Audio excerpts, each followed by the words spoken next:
During the fair, many dedicated food vendors and their employees offer fair attendees great food, prepared in a sanitary manner, and their dedication is appreciated by all.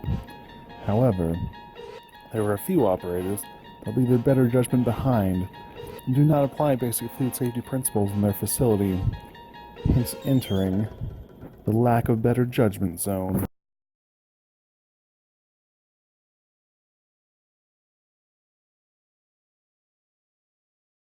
Good morning, Lou. Good morning, Lucinda, the sister from another mister. Ready to start cooking? Wait, we gotta worry about the supplies that have been sitting out for 2 hours. Oh, darn supplies. It can wait. Let's get cooking. Lou, you know better. Supplies should be checked when they're delivered to ensure proper cold holding temperatures if refrigerated. That would be 41 degrees Fahrenheit or below, and immediately put away. Raw food should be kept below ready to eat food in storage. All supplies should be at least 6 inches off the ground in all areas. Supplies located outside should be protected from the elements by covering them with a protective cover. Lou, what happened? At first, I thought it's those brownies that my buddy brought me from Colorado, but that's my better judgment. I tried to leave it at home, but it followed me to work. The older I get, the harder it is for me to leave it behind. Let's go put up the supplies. Lou, what's up with that shirt? And your fingernails, they don't look too great either. And that gaudy ring, we can't work with that. I have enough of a hard time with my better judgment. Don't you start with me. Do you know that bike I bought just recently? Last night I was trying to get it running till late at night. I fell asleep under the bike, got up in the morning, didn't have the time to change. And this ring, my wife gave it to me for anniversary. I have to wear it or she thinks I'm cheating on her. So let's leave it alone. Lou, personal hygiene is an essential part of food safety. You should start each day with a clean uniform and proper hair protection. Nails should be short to allow proper hand washing, which should be done throughout the day as needed. The only jewelry you should wear on your hands or wrists is a simple wedding band. Lucinda, would you cut those strawberries for the shortcakes tonight? Get on it, please. We are in a hurry. Where'd you put the gloves? Gloves, no one is watching. Just use your hands and cut it.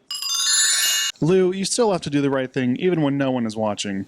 Lucinda needs to wash the strawberries first, and then wash her hands before putting on gloves to handle all ready-to-eat foods.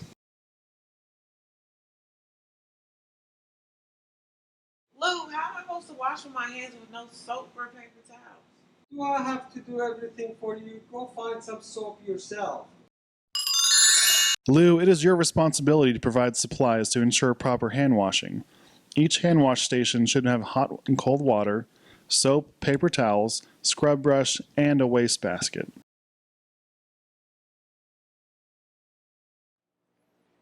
Lordy, lordy, listening to that better judgment has gotten me so darn tired.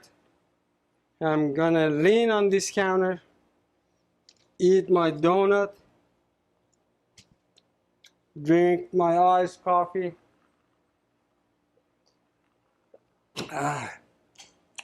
And smoke me a cigar. Lou, your attitude tires me out as well. If it weren't for your mother's sake, I'd leave you alone. But for now, you need to take your cigarette, your food, and your drink and go outside. Food consumption and smoking in food prep areas can lead to foodborne illnesses. You can keep your drink in designated areas inside the trailer as long as it has a lid and a straw. Lucinda, be a sweetheart and pour me a drink. All right, where's the scoop at? Scoop, just use the darn cup. Lucinda is right to want a scoop for dispensing ice. Using the cup will transfer germs from your hands to the cup, which will then contaminate the ice. Remember, ice is food and should be protected from contamination during transport, storage, and service. Lucinda, would you get that corn dog batter and start making some corn dogs? Lou, when did you start putting poppy seeds in the corn dog batter? What are you talking about? What poppy seeds? Lou, those aren't poppy seeds. Those are the gnats that got in last night, thanks to your inadequate screening. Also, today flies are already practicing for their free air show for your customers. It's best to pest-proof your trailer with proper screening and the use of air curtains. After the griping I got from my better judgment, I'm going to fix these screens, get a couple of box fans blowing across those openings, but I need your help to kill these darn flies, and I'm sure my better judgment is gonna ask me to clean and sanitize all these surfaces. Are you ready for it? Call me Lucinda, the mice fly slayer. Keep that thing away from me. Lou, where's the puddle coming from next to the tent outside? Puddle? Right next to the tent? Is it from wastewater hose or freshwater hose? Which is which? It all looks the same to me. No wonder Lucinda can't distinguish between the two hoses. You should only use food-grade hoses for your potable water supply, and a darker colored hose for your wastewater disposal. Also, check your wastewater containers to ensure that they don't overflow. Alert fair officials to arrange for disposal before that happens.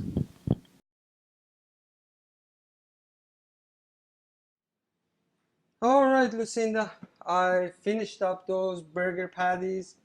The chicken patties, I pounded them. They're gonna be ready for us to fry it later. I'm gonna cut these tomatoes.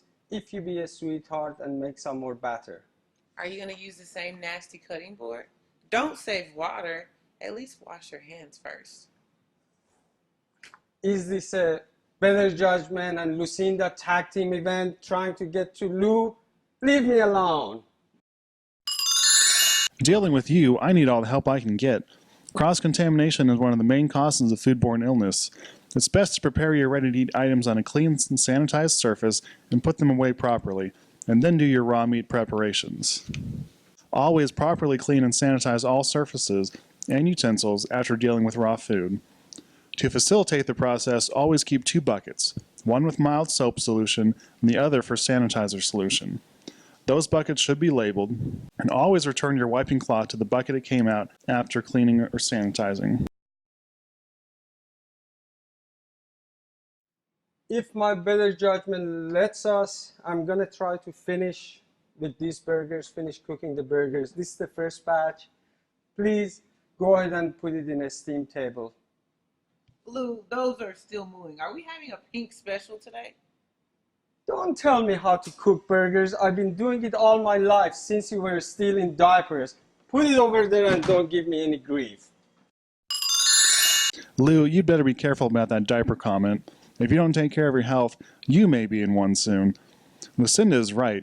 Inadequate cooking temperatures can lead to foodborne illness.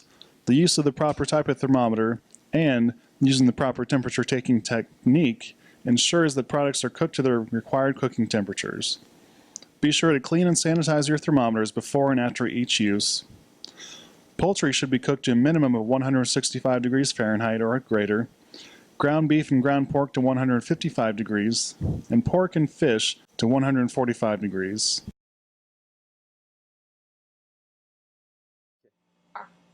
Lou, what's wrong with the clock on the oven? Isn't it 4 hours behind?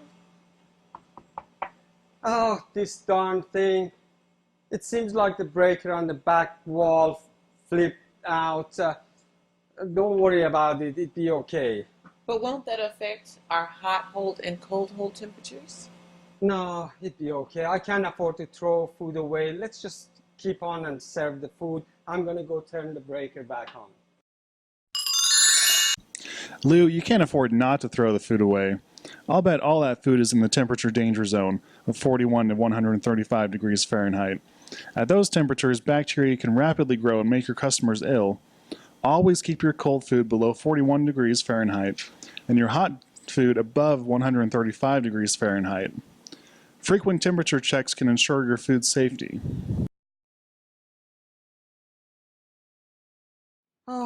Throwing away all that food has really depressed me. We need to make some money. Kindly get the turkey legs out of that ice chest. We are gonna put them in a smoker, reheat them, and sell us some turkey legs. What are those turkey legs doing in the ice chest? Last night we had 60 of them left at the end of the night. I don't have the coolers to cool them properly, so I thought I'd leave them in there. We come in today, we are gonna put them in a smoker, and it's gonna taste mighty good. Just go ahead and put them up, please. Those turkey legs look wrong in more ways than one. They just can't be used. I got a special deal on them. If we sell them, this dude was selling them half the price. They look kind of different and funny, but if I make money, you make money. Let's put them in a smoker and sell them. Lou, first of all, you should only purchase products from an approved source. Also, you must get approval from the health department to cool foods down. Adequate refrigeration is required to ensure that the food is cooled to 41 degrees Fahrenheit and below in less than 6 hours.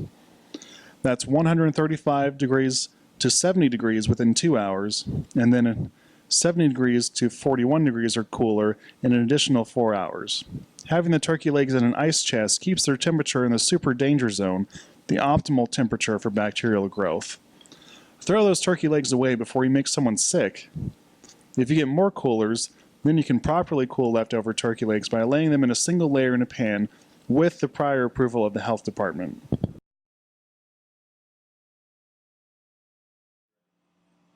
Lou, let me borrow a coin. Let's flip the coin to see who's going to do the dishes. I'm not gonna give you a coin. Use your own coin. And by the way, I do enough dishes at home. That old lady makes me do the dishes. You go ahead and do it yourself. I'm tired.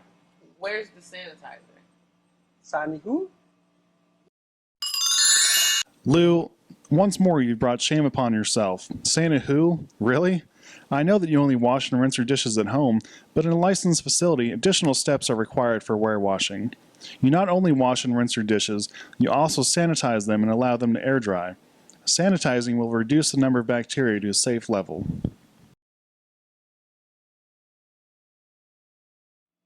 Lou, Jim from the way down called and the inspector's on their way. Flock of geese. What the heck?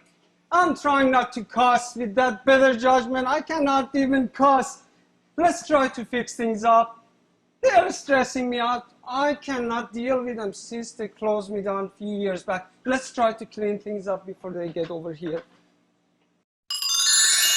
As long as you keep me by your side, you have nothing to fear but fear itself. Do regular self-inspections to ensure all risk factors are kept in check. Are your cold foods cold enough, to 41 degrees Fahrenheit and below? Or are you cooking your foods to the proper temperature? Do you know what those temperatures are? Are your hot foods kept at their proper temperatures, which would be 135 degrees and above? Are you cooling your leftover foods properly? And when reheating, are you reheating them to 165 degrees Fahrenheit or above within 2 hours? And most importantly, are you doing everything possible to not contaminate ready-to-eat foods? When you self-inspect and use your better judgment, the inspection process can be a pleasant experience. Your inspectors will also appreciate your initiative to self-inspect. So, Stay out Stay out of the zone. zone. And don't leave your better judgment behind.